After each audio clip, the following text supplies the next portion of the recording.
I started double bass when I was 17. I'm 25 now. So I started the bow just after I got back from this cruise ship gig that I did. And I was so happy to be back off that ship, and I just needed like a new focus and a new direction in music. I can't believe I haven't met today's guest in person yet. I've had her on the podcast twice within the last year, and I just am such a fan of what she does. I'm Jason Heath. This is Contrabass Conversations, and we are talking today with Helen Svoboda, who is coming out, or actually has come out at this point. I think today is when the album comes out. It's called Vegetable Bass. It is so cool. I am such a fan of her music and how she approaches the bass and just her harmonic sensibilities. I talk about a fascinating artist. And actually, John Goldsby recommended that I contact her, wrote a wonderful intro to me about her. And if John recommends somebody, I contact him immediately because I trust his opinion and value his opinion so much. And thank you, John, because it has been so cool following along with Helen. And so we talk about all kinds of things, like both of us being trapped in our homes, her in an even smaller place than mine, which is rare since I live in San Francisco, how she recorded this just before the pandemic, this album, and deciding to release it, when to release it, releasing it ultimately, which I'm so glad that she's doing. And wow, I don't know what to say. You just got to listen to it. We'll have a little bit at the beginning. We'll have a little bit at the end, but definitely go pick up a copy. Her Bandcamp is linked up, and Instagram and YouTube and Facebook and all that sort of good stuff. So enjoy. And without further ado, here is Helen.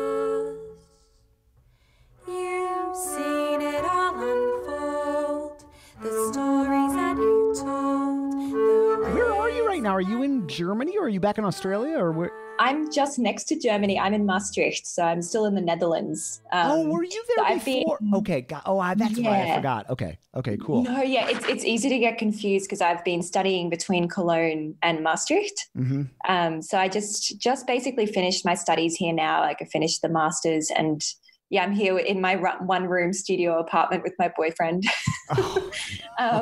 So we're both kind of. Yeah, because last time we spoke, I was in Australia visiting family. That's right.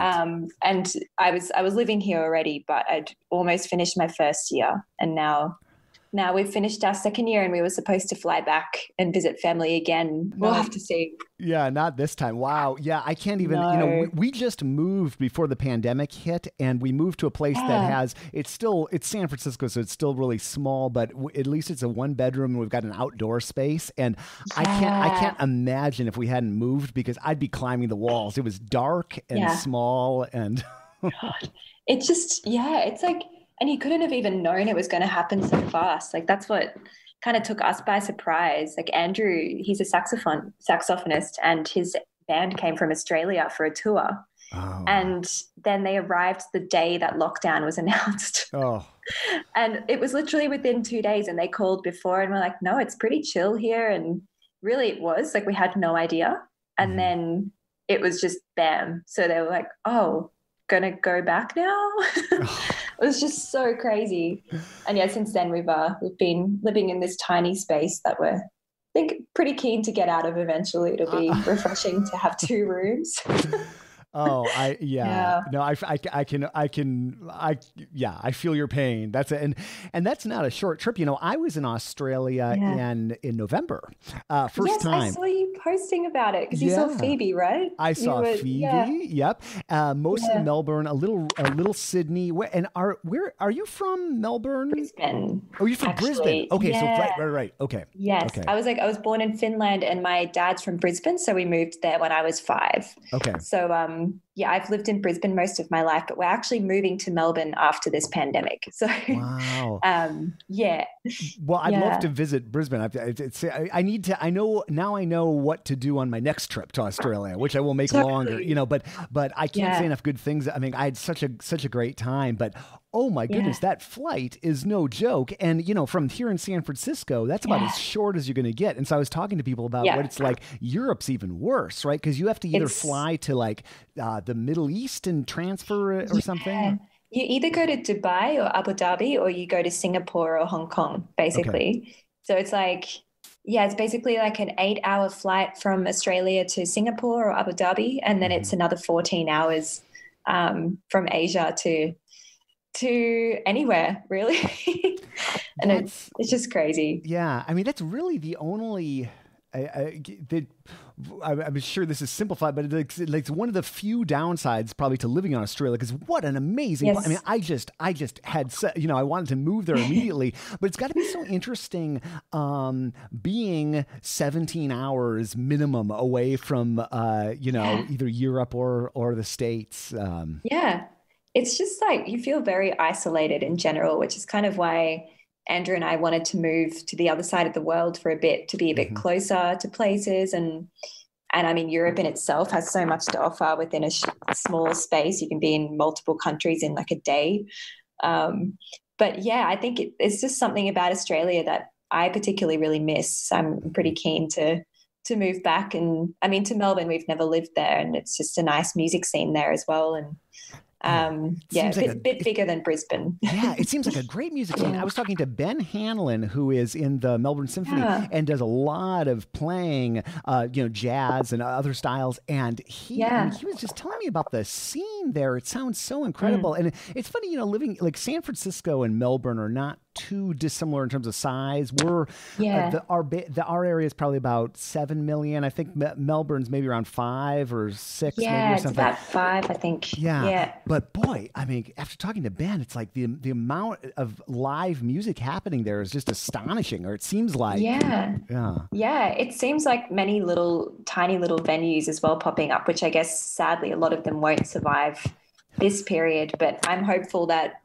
after this period, more new ones will open again, and yeah, just hoping it kind of maintains its scene, even though like the government doesn't support it at all, but it's more just independently hmm, driven this scene, which is interesting. I mean, there's not even an arts department in the Australian government, so you know, wow, yeah, wow. they are merged it with infrastructure.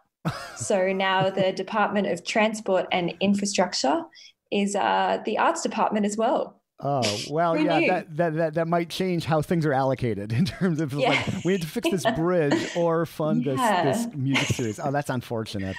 it's crazy, Wow. but yeah, I met up with Ben in Fitzroy, which is like hipster yeah, central. I was staying on it's the central. I was staying on Gertrude Street, and this is like super hip Airbnb, and went to the most like stereotype. I felt I was like in heaven there. That's like my kind of place. I totally I just Yeah, really what a cool place. But it is interesting. Like Australia's what 20 to 25 million people maybe in the whole yeah, country, and I yeah, mean it's roughly the size of the United States, or roughly the size of maybe Western Europe, kind of sort of, right? How yeah, interesting, just in terms of it's just to have a population like that, which is like that's like half the size of California where I live. yeah. It's very interesting.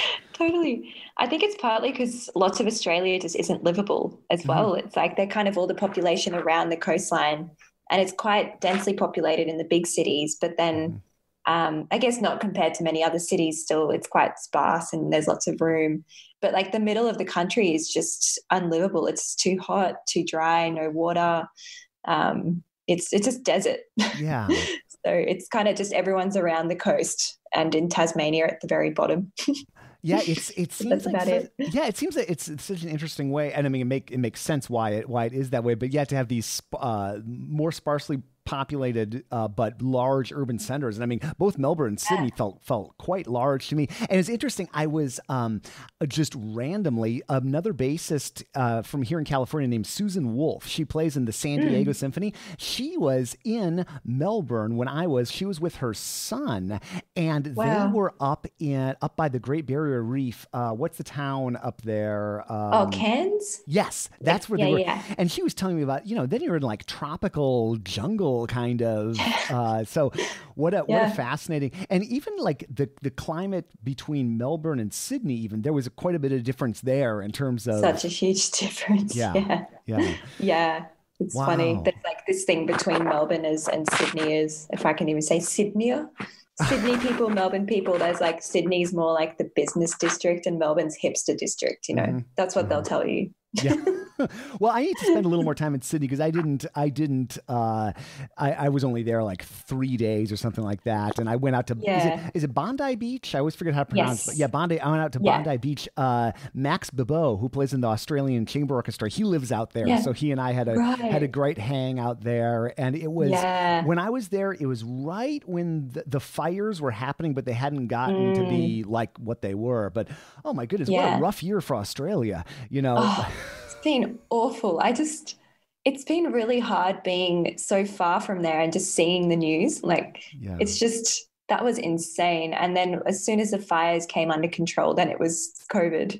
It's just, but what can you do? It's just crazy. But I guess it's crazy for everyone now. Well, how have you been hanging in there, like being locked away in such a small space? Because even me, and I was actually planning these last few months to be. I knew we had bought this place, so I was planning on being home and setting up the place. So I'm actually not really doing that much different things than what I was doing. But I mean, how's it been for you the last few months? I think it started out kind of as like, I don't want to say novelty, but it was like this thing where we didn't feel like it would last as long as it has. So it was kind of this thing where March was going to be our busiest month in the whole 2 years in Europe.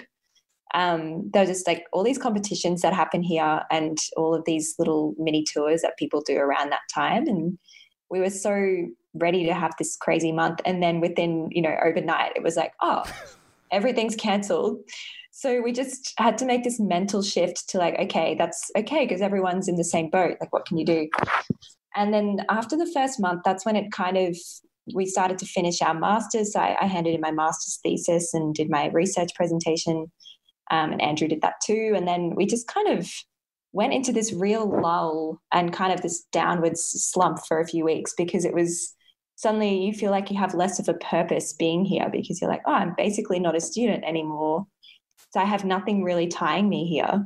And, I'm supposed to be back in Australia in a month, in a week now. But yeah, it's been up and down. And I'm just thankful I can go outside here. Like I've still been running and it's been actually really sunny, thank God. And yeah, I just can't imagine not being allowed to go outside. Like that would just be insane, like Italy or, Yeah, it was crazy watching, like, especially Italy and just seeing like everybody's like, not even being able to leave. It hasn't been like that here in San Francisco, but we were one of the first places to shut down. And it just feels like everything's just getting a little bit worse every week. Like they've actually gotten more restrictive. So now we can't go outside without masks. And then we've been having, of course, all these, it's tragic, but all these riots and things happening. And I know that's been happening globally, but and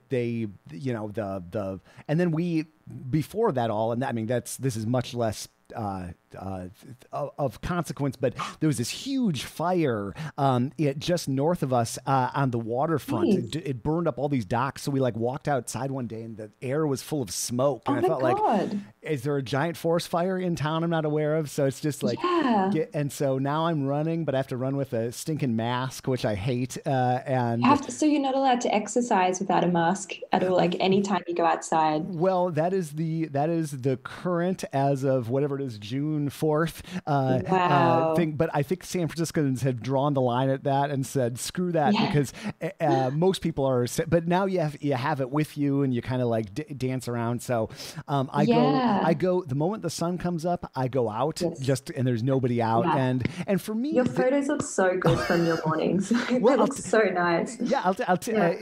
we definitely live in a very pretty part of the world, really, and it's Yeah. funny because it actually going back to Australia, it was so funny getting off the plane. So I get on the flight here in San Francisco, 17 hours. I Yeah. get off in Sydney and transfer and then I'm in an Uber or whatever in Melbourne. I'm looking out and I'm like, did I even leave California? Because the Yeah. vegetation looks so similar. The land, I mean, it's one of those few True. truly Mediterranean climates. But I felt Yeah. so. It was like. I'm really making it rosy here, but Australia felt like California next level. It was like everything I like about Yeah. California, but cleaner, nicer.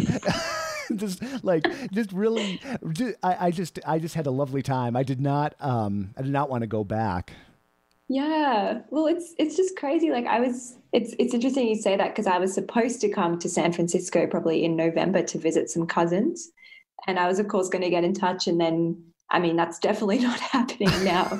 Like, I might delay that trip. But I was also really interested to see because I'd had some other friends say that it was quite similar Hmm. in terms of just the feel of the place or like the climate or yeah, like you say, that Mediterranean vibe It's as well yeah. as, yeah. It's very similar. Well, that trip, in the grand scheme of things, maybe you have to delay that trip a year or a couple of years, Yes, but it'll happen sooner or rather. So let's definitely it hang out. will. And there's a lot of great Definitely. music, and it's just a beautiful place, and it's a quirky Yeah. place. It definitely feels this place, and I'm still relatively new to here. This place feels a lot more chaotic than other places I've lived, and Right. part of it is it's so dense, and Yeah. a lot of just the problems, particularly in the U.S., are just kind of feel exacerbated here. So the homeless problem here, Yeah. is extremely obvious. And I mean, Right. you see some of that in Melbourne and Sydney, but I mean, not even remotely to the extent of here. And this is Yeah. one of those kind of troubling places where this is where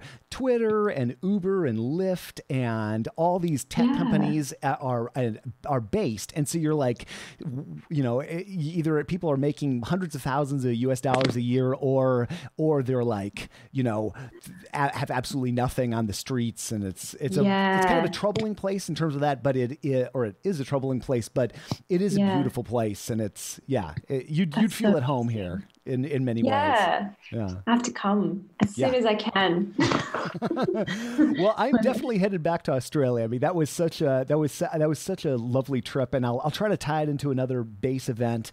But Yeah. extend. And it was funny talking to Rob Nairn, who has been teaching at University of Melbourne and has been organizing this base day. Yeah. And he lives in Adelaide, and I thought, oh well, that must just be Yes. next door. But then I look on a map, and I'm like, no, it's like 8 hours, 10 hours drive. And Yeah. but he just hops a plane and goes and teaches, Yeah. and that seemed very normal to him. It's like a really normal thing with a lot of university tutors, actually. Like there were people, even when I was studying in Brisbane, there were teachers there was one who came up from Canberra Mm. like every week. And that's like a good 3 hour flight, and Wow. and it's not cheap either. I don't even know how he made it work because it's at least like $500 return for a flight from Canberra to Brisbane. Wow. And so I just found myself wondering, like, how does he make this work as wild? But he just did it. And, other people come up from Melbourne to Brisbane. And yeah, I mean, if you drive, it takes 2 days. So you don't have a choice, I guess. But yeah, it's pretty interesting. Yeah, But I just yeah, had such a what a cool town to be moving to, and just the artistic scene. And it's so interesting. My world is yeah, definitely the world of the orchestra largely, but it was so interesting to meet yes. these players in the Melbourne Symphony. Stevie Newton's he a composer, really interesting guy, and he showed me a lot Yeah, of great things in town. And it's just such a rich place musically. I was just really yeah. struck by that.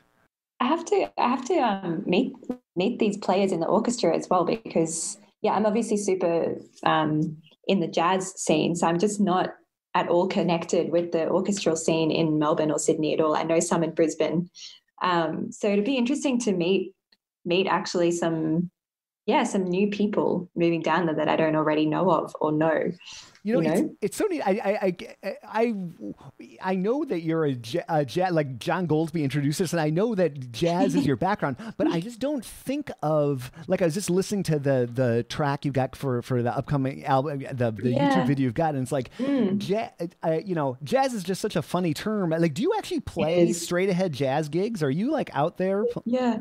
It's so I'm happy you asked that because it's just I have this real identity conflict at points where I'm just like I play straight ahead gigs very rarely and like I enjoy it, but it's not what I practice and it's Mhm. not ever I've always been a really weird practicer. I'm just like go up and down with practice and I'm like, oh, I'm just interested in experimenting and finding different sounds. And then if I had to do like practice certain standards, I'd always be really scattered. I just couldn't commit. And then when I'm playing with people, it's different. It's like super fun. But yeah, mostly the gigs I've been doing, I'm more just the duo with Andrew, which is called Meat Shell. Hmm. I'm singing, basing in that, and he plays saxophone, and then solo, and like really weird trio stuff, like really weird experimental, more just improvised music, basically, I would say. So yeah, I have this weird conflict where I've just done these studies on very like classical techniques, I would say, like it was all focused on the partial series and um, yeah, it's not really jazz, but they still call it a Masters of Jazz. Yeah, well, it's just interesting. I thought of you a few months ago. I was at SF Jazz, which is this great venue. I think it's the only venue in the United States that's just dedicated to jazz. So they have two halls. They Right. have a larger hall, and then they have a small, like they have the Joe Henderson Wow. Lab, and that is a really cool room. It's glass and it faces the street, so it's cool that the Yeah. city's passing you by and people are playing. So I saw Larry Grenadier play there. His Oh, album The wow. Gleaners. He was doing a tour, so he was playing in San Francisco. So of course I got to go, and I'm Like sitting one of there. my favorite albums. Yeah, it's and Yeah. so but it reminded me of not not exactly, but in many ways of you and what you do. And I'm sitting Yeah. there. It's a Friday night. I'm at one of the major music venues in San Francisco, and I'm essentially Yeah. watching a double bass recital. And I don't Yes. even know. I mean, it was mostly bowed. He was doing Yeah. harmonics, and so it was just so interesting. And here he is. We're at SF Jazz, but I'm like, Yeah. if I was just to drop in, or like Jason from 20 Mm. years ago was to drop in, jazz would not be like the stamp I would have put on that. No. And I still don't know if it is. I think it's a common thing that's happening now is a lot of these predominantly jazz players, like including that's what I was when I started bass as well. I was only jazz. Like I didn't even bow. And I picked up the bow 3 years ago now, like for the first time, because I was like, I don't want to just play pizzicato. That's not enough for me.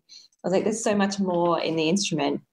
And I think it's becoming a thing where, if I look at Cologne especially, it's like part of the curriculum that you have to be a really good arco player as Mm. well as a jazz player, if you're going through that school. And I just look at some of the improvisers in Cologne and they're just so, like, they've just mastered so many aspects of the instrument that wouldn't arguably need to be played in, the traditional form of jazz, but it's just kind of evolving into this. I don't know, it's like a mixture of many different influences that are coming into this massive genre, I think. Yeah. Wow, it is remarkable to me that you picked up the bow just 3 years ago. How on earth did you get to do what you're? I mean, were you studying, like doing like what were you practicing? Like, how did you get? Because I would Yeah. never, I would have assumed you've been playing, for quite a while with the bow since the Oh, beginning. that's really nice. um, that's good to know. I, it's, I don't know.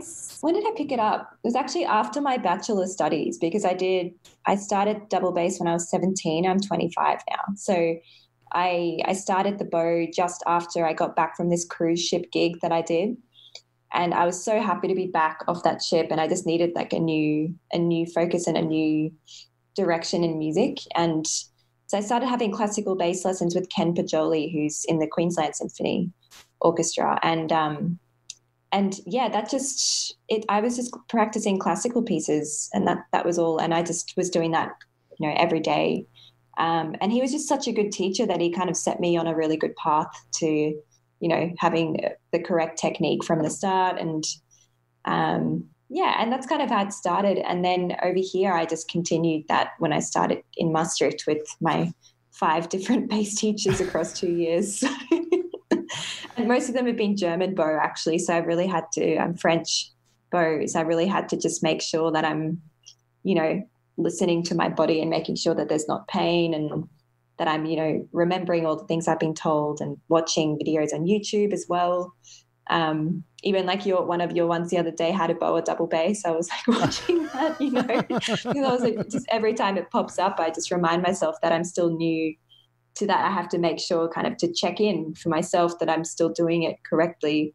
Because it works, but it's, you know, maybe one day it could be better the way I do it as well. I don't know. Yeah, So, well, it certainly works. I mean, it's really interesting what it opens up, just in terms of what you're doing with it is so interesting. yeah.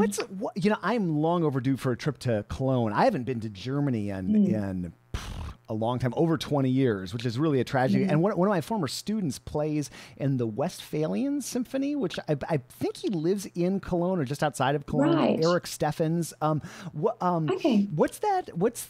And we probably talked about this when we talked before, but like, it sounds like a thriving scene for what you do. What's the creative music, I guess I could call it, scene like?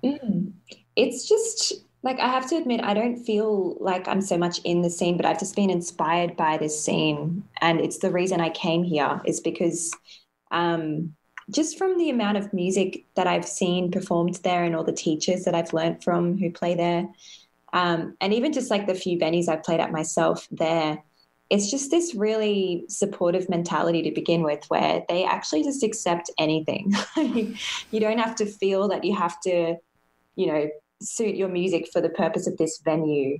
Like, for instance, Andrew and I did a duo gig, and there was one song in our repertoire where I'm screaming, and we did that in a restaurant. So, you know, and really it was told that you just do what you want, and, you know, be your authentic self. And I can't say that that would be the case everywhere, of course, but this really improvised music scene that I've been exposed to and was inspired by, it's just the way the musicians interact with each other, the way they're taught from the beginning, and just this huge high standard where it's just this massive pool of instrumentalists and vocalists just in this one thriving city. And like, I think, for instance, one of my teachers, Robert Lanferman, he was telling me there are like 80 professionals level bass players in jazz alone in Cologne. Wow. And I just couldn't believe it. But there's work, you know, for the large majority of the people in some form, because it's just a very rich scene. Wow. And yeah, it's definitely not mainstream music at all. But yeah, I think there's just this huge support for it and a huge need for it. It's just such a part of the culture. So yeah, that's happening here. That's one of the tough things with this town I live in, San Francisco, is the incredible cost of this place has made it just really hard to be well, to do anything, frankly. And so that you know, I think people have been saying San Francisco's been going downhill. They've been saying that since 1880. So it's not, you know, it's not nothing new. It's like, oh, it was great 10 years ago, but it is the financial pressure of this place. I think that not that it's cheap to live in Germany, or certainly not in Melbourne or some other places, but I as I watch the last few music venues in the city here disappear, and there are other scenes. You go across the bay. Oakland's got a lot going on, but even that, it's a hard place to do anything that doesn't necessarily, you know, compensate financially.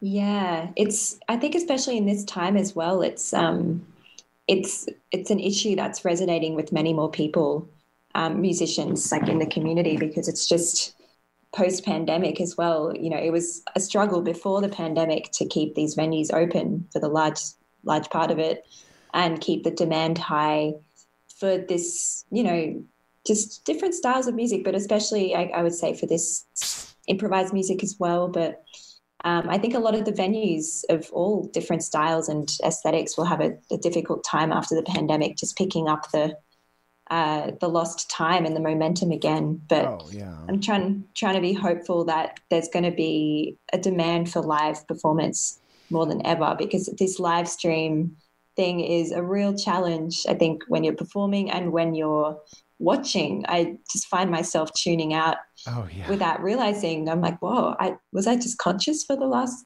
4 minutes that I was watching this screen? Like, even if it's amazing, but I think we're all learning how valuable like actual in-person music is, and everybody's getting probably quite sick of doing what we're doing. Although I love it, yes. but like in some ways, I was talking to a bassist in the Colorado Symphony named Sue Cahill, and Sue is, and so in addition to playing, that's a full-time job, and she does a lot of things, but she also plays in several small groups of her own, and she's jazz and various styles. And she was saying, those smaller venues are probably going to be the first things to come back. Probably the last thing is going to be the multi-thousand concert halls. It'll be interesting to see. And boy, I'll tell you, I'm going to be getting out to concerts much more than Me normal, too. because I'm getting pretty sick of sitting at home, and I'm sure, and I like being at home, and so it'll just be interesting to see what the silver lining might be, and it might be good. You might be faster for smaller venues, I think that's one of the pros of playing weird music, is that you'll never have a full room. It's like you'll never have more than 30 people anyway half the time. So you're like, well, if there's a limit of 30 people, that's all right. Yeah. No change. And it's just got to hope that there are some venues that are staying somewhat afloat or able to pick back up to do that. But yeah, I'm definitely going to be going out to all of those smaller gigs as well, and just can't wait for that. Just need it for the soul. Well, I love your I don't know when you updated this photo on your website, but I love the photo of you. It's like, are you holding like a head of cabbage? What is in front of your head? Cauliflower. Oh, that's a cauliflower. Okay. It's like a brain, Oh, it's like my external brain. Well, when did you, so I'm assuming the album is done. When did you wrap it up? Was it before all this, or? Actually, like 2 weeks before lockdown. It was so lucky. Okay. Because I'd booked this session at this studio about 40 minutes from Maastricht in Maasbracht. It's called Moon Music Studios. And I'd recorded a few pieces there in first year, and then I recorded the full album in February. So that was really lucky that end of February, I had no idea what was coming. Mm-hmm. And then 2 weeks later, I was very thankful that I booked it early, So we did that. And then the full album is out on June 29 through a Brisbane label called Made Now Music. So that's a really awesome little experimental music label that two of my really good friends run. So yeah, it's kind of strange to be releasing music in this time. And I kind of went back and forth about, should I wait? And should I delay it? And it just felt kind of right to get it out while it's fresh. And something to give a bit of momentum for when this is over, just for, it feels like a kind of closed chapter putting this out, and then I can start the next one, in a way. It sounds great. Well, and I was watching the video and seeing what you. So, what do you recall? What you were? These are nerdy questions, but like, what were you miking yourself with in terms of vocals and the bass and everything? It just sounds. I can't wait to check out everything. But I wish I was a tech nerd, because I wish I knew what the mics were, but there were basically 4 different microphones on the bass. That this guy Olaf Scoring, he was the engineer.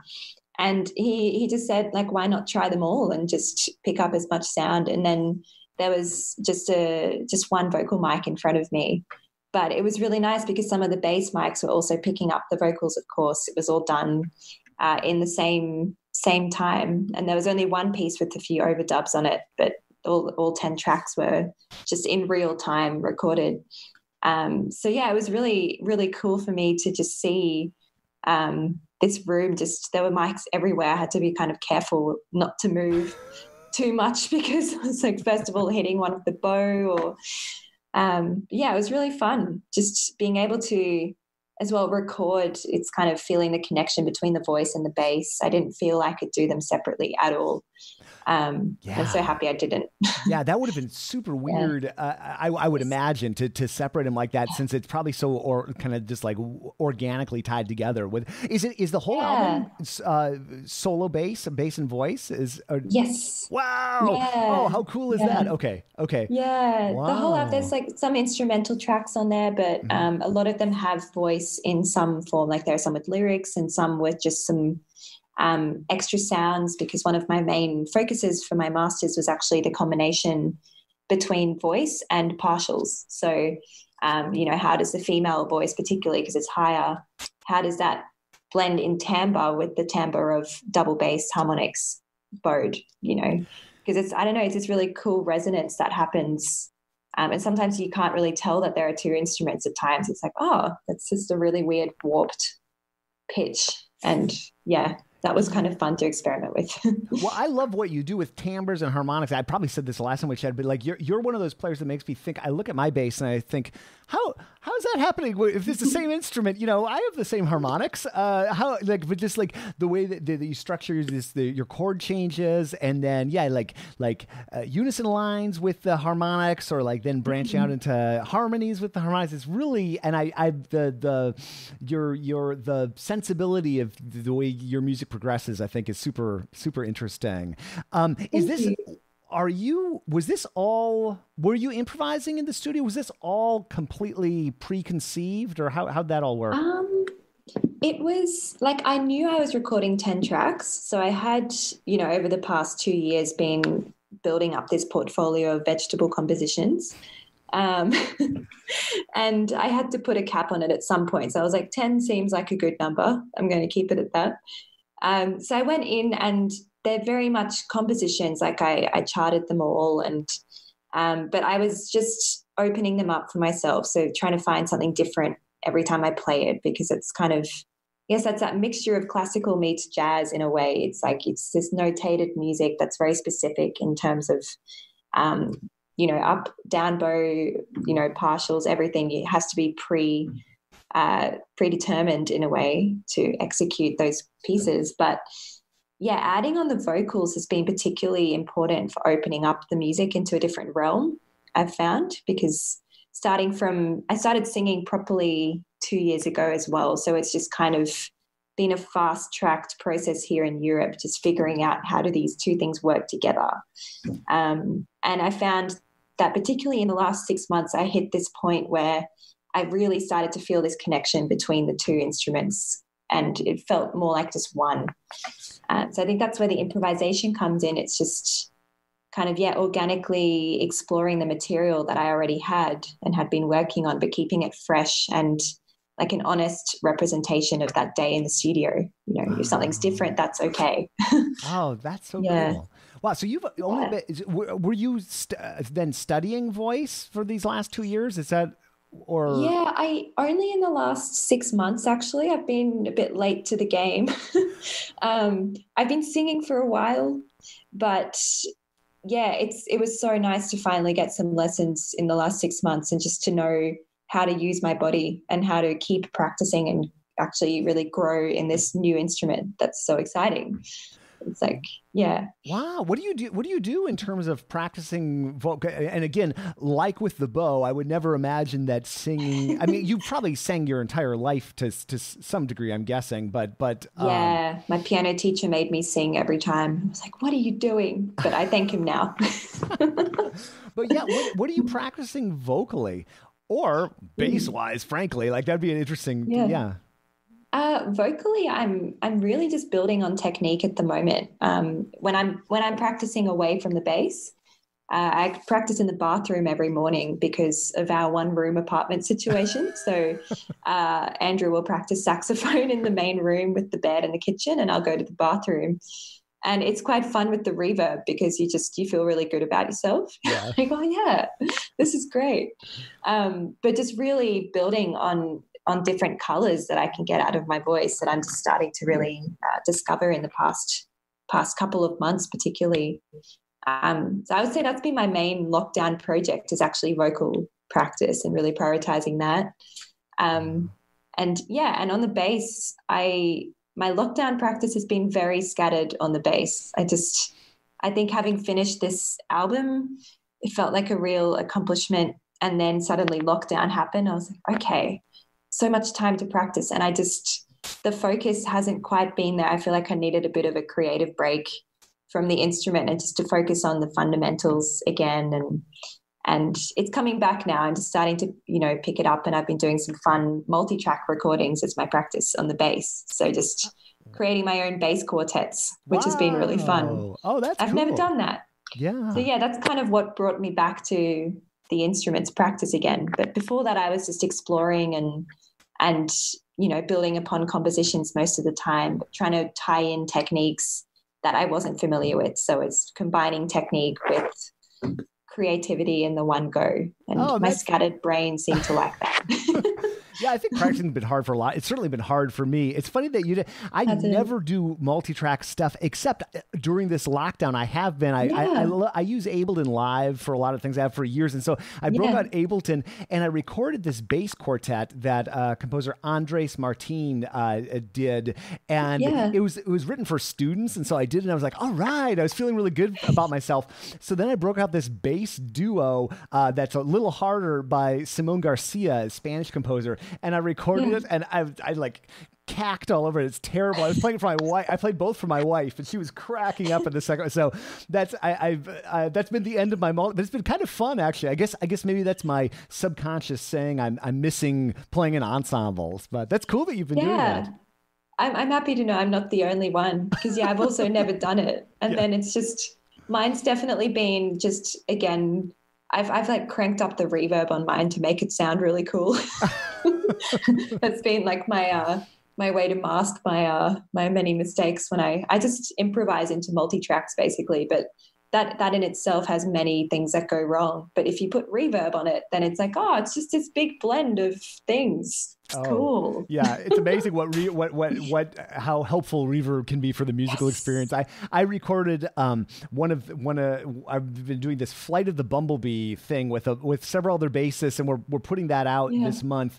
And it was that's not really the type of music I play, and I've never played that piece, so I'm working it up, and we're all going to record at 132, but we were allowed to cheat. So I recorded a few days ago, and I was like, all right, I cannot put this out to the world at 132. So I had a fun little project of recording it at whatever half of that is, and then speeding myself up. And so it sounds quite weird, but very accurate. So yeah, and no one will know. And if they know, they'll be impressed that you had that thought and that initiative, That's being creative within itself. It's like, how can I make this work? Well, then it was like, how can I make it look as not weird as possible? Because I tend to move my head a lot when I play. So it was very obvious that something was wrong. So then I'd recorded it without trying not to move my head.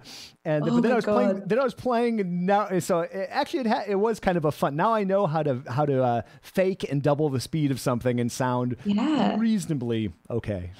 Yeah, just don't move your head. That's the answer. Definitely don't move the head. Definitely. That would be hard. I move my head a lot too. It's hard not to. You see videos of yourself performing, and you just can't believe how much you're moving, and you just don't realize in the moment. Yeah, it's interesting though. I mean, it's painful to kind of watch back at yourself or listen back to yourself, but it's so instructive too. For me, doing this podcast has been interesting because back in the day, I would do all the editing. Now I don't edit much, and I have a couple people that help. But boy, if you want to talk, and I think this is true for bass playing too, or anything in life. There's nothing like watching yourself do something that you find annoying to like weed it out of you. Like I still say and ah, but I say it way less than I used to because I got so sick of editing out ums and ahs. I know what the waveform of an looks like and an ah, and I notice things like that with my bass playing too.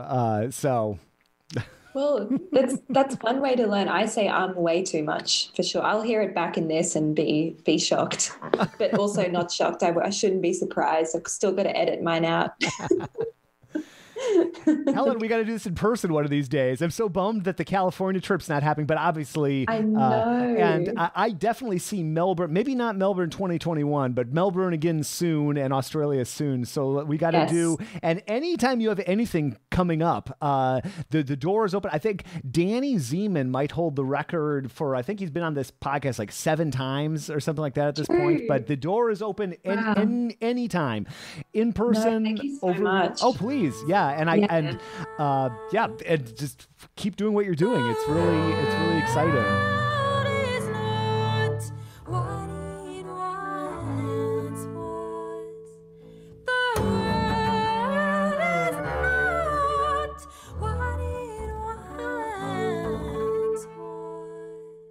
Helen, love what you do. HelenSvoboda.com is the website, folks, and links in the show notes to check out her album. Pick up a copy, follow along with her. What an interesting artist, and I just can't wait to see what she does next. Thank you for listening to the podcast. I totally appreciate it. If you want to get in touch with me, whether it's a guest suggestion or a topic suggestion or just to say hi, feedback at contrabassconversations.com is the email address, and I just love hearing from people and where you are in the world, what you're working on, what kind of bass you play. Do you play German bow, French bow, jazz, classical, bluegrass, whatever? All those details are super fun for me. And I go out on my patio. I've got this great patio here in San Francisco. Patio, is it balcony? I guess balcony. That's what it is. Go out on my balcony, open up my computer, and check my email. Boo. But yay when I hear from people who listen to the show. It's so fun to hear about you listening, and it makes this world feel a little less lonely, and it makes this feel a little less solitary, which, let me tell you, this can, even though chatting with Helen, of course, does not feel solitary, but all this production and stuff, and I take one day a month basically and just crank out these intros and outros to podcasts and the show notes and all that sort of stuff. So I'm at the end of that day and I feel like this weird talking to himself hermit. And so maybe that's why I'm talking so much about feedback, because it really does feel like a strange solitary activity when you're doing the production like I am. But thank you for listening, and thank you to the team, Michael Cooper, Steve Hinchy, Mitch Mooring, Trevor Jones, and Krista Copper. And Mitch makes beautiful basses, award-winning basses in the Dallas-Fort Worth area. Learn more at mitchmooring.com. I'm your host, Jason Heath, and we will see you again soon for more life on the low end of the spectrum.